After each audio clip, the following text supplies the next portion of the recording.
drink your water, man. Y'all came out, took care of business, man. Y'all came out, played physical, kept it together, and ended the season where you want to end it. Just talk about this game, man. You all's mindset ending the year. We knew coming in, that their offense was a fast tempo team, so we kind of practiced tempo a lot during the bowl practices, just trying to implement what they're gonna give us. But I think we came out and did a great job of sticking with the game plan that we had. Coach Barnes had us going with, so I think we came out with a great attitude. His message to us was energy was gonna win this game, and the team that had the most energy was gonna win. So I think we did that tonight. I think we accomplished that goal. And shout out to the big boys in the front. You know, they gave a lot of pressure tonight and forced a lot of sacks and, you know, interceptions that we had tonight. So shout out to the big boys, and I just think we came out with grit and a lot of energy.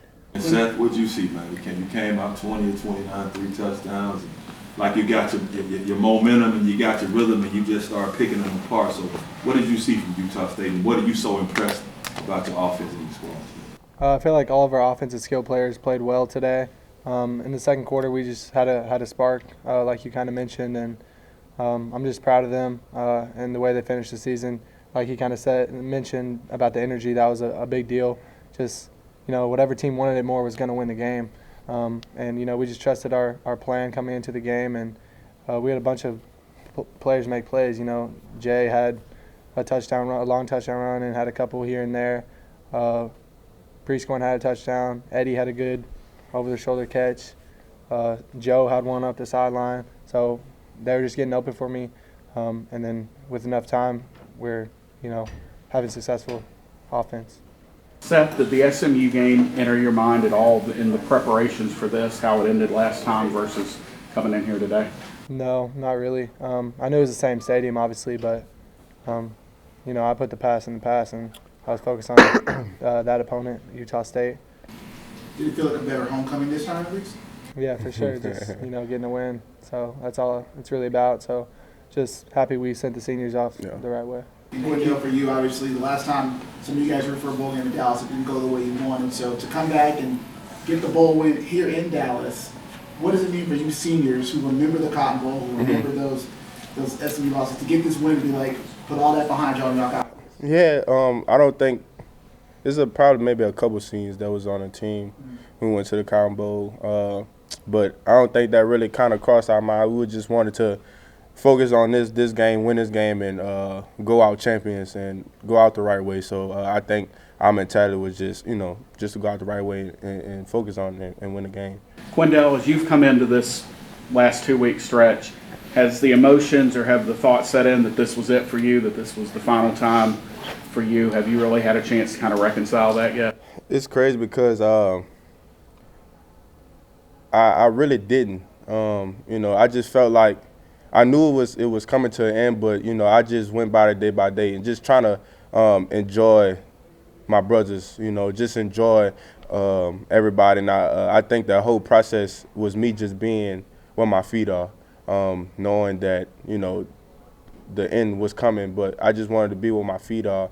And I really didn't really have any emotions these last 2 weeks, but, you know, I kind of did reflect on, you know, the times here at Memphis, the great things that, you know, I've done here at Memphis. But, you know, it's going to be bittersweet, you know. I thank Memphis for giving me the opportunity to play here, showcasing my talents. So, I mean, I can't ask for any more. Speaking of emotions, the way the defense started the year and the way y'all played that Mississippi State game, walk us through the emotions of how it felt after that game, then finishing the season the way you played today, and you know how y'all finished the season. Yeah. You know, it's one of the strong units. Just go from there. Just give us an opportunity. So Mississippi State, you know, we prepared, you know, like 2 weeks prior to going to the game. When we felt confident. We felt confident going to the game, and, you know, we actually went in the game. We was like, oh, shucks. You know, you know, you get shell shocked. You know, you thought you was, you know, the defense that you prepared for, but, you know, it was a wake up call. we know we had a lot of work to do. We know it was the SEC team, but, then again, we had a lot of work to do. And just going through the season, we had times where we were consistent, and then we had times where we were inconsistent and, letting big plays happen. A series here, one missed assignment here, called for a big play throughout the season. And just to end it this way, it's big. It's going to go into the next season knowing, how confident we are with the players that we have and the guys coming back for sure. I think it's going to be a big point of emphasis going into the next season, just being consistent. And I think that Coach Barnes is going to emphasize that going into the wintertime. Not everybody gets to end their college career with a trophy ceremony. So just being able to have this moment on your way out, how does that cap off the career that you've had here? It tops it off well. I say just the grind, blood, sweat, and tears you had with the guys, man, and just to end it this way, it's great. It's bittersweet, all of them hard times, late nights, early mornings with my brothers, man. It all pays off at the end. So just hoisting the trophy up, man, it puts the cherry on top of everything. I cherish every moment.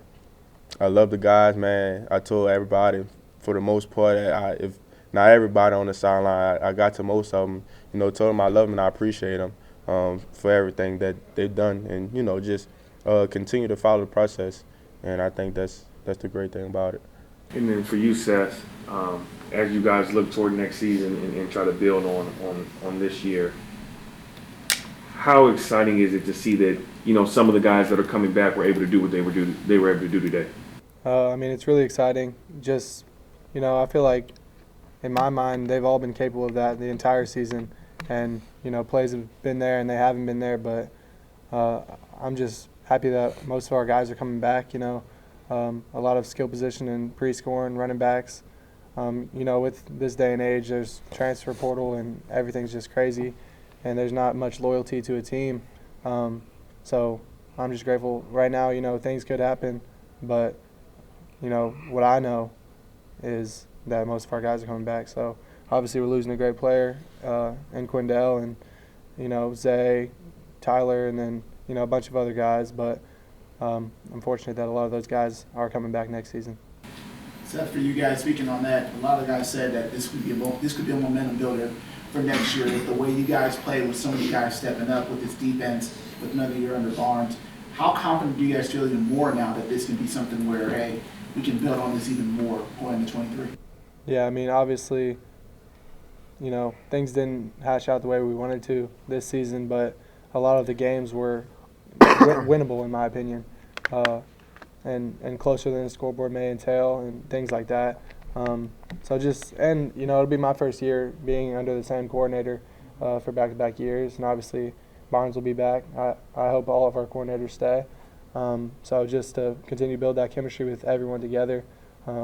Eddie, Joe Skates, all of them should be coming back, pre-scoring, 3-0 linemen. So we're losing Matt Dale and Austin Myers and Hassel and Gabe Rogers on the offense side of the ball. That was their last college game, so happy we sent them out the right way. But there's more work to be done for the younger guys, and we'll get to the offseason whenever it's that time, but just happy we won this game. Seth, what's something you want to improve on this year to next year? Is there any kind of one thing that you want to focus on this offseason? Yeah, there's definitely more than one thing, for sure. I said it earlier to someone else, just, steadying my feet down a little bit and trusting the pocket.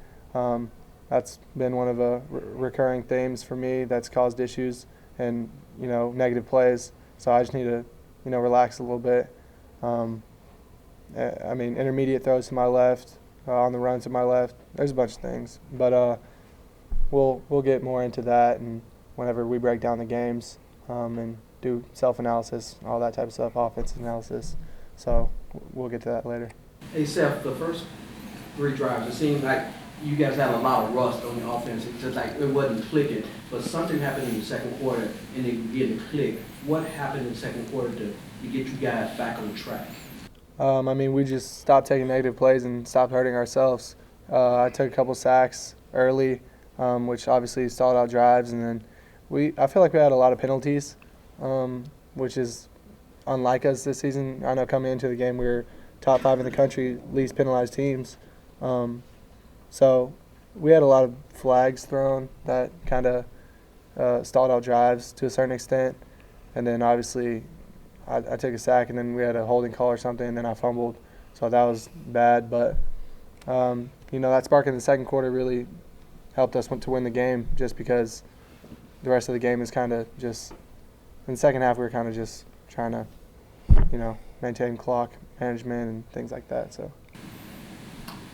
Anybody else? Quindell, with Utah State's wider splits, you were having disguised a lot over the number 2 slot, and then sometimes you would roll back to the middle of the field. Like, was that one of the big things in your bowl preparation, some of the disguises that y'all would give to their quarterback? Yeah, we knew that coming in, they're a big tempo team, so a lot of RPOs coming from them. So we just wanted to disguise, get them out of rhythm. So we had a lot of roll downs, disguises, just trying to get them off rhythm, like I said. And for the most part, a lot of safety movement going on. We had a lot of pressures. You go into the game with certain calls, but you run more calls than you would than the other calls. So I felt like we did a good job tonight disguising and just getting them off rhythm.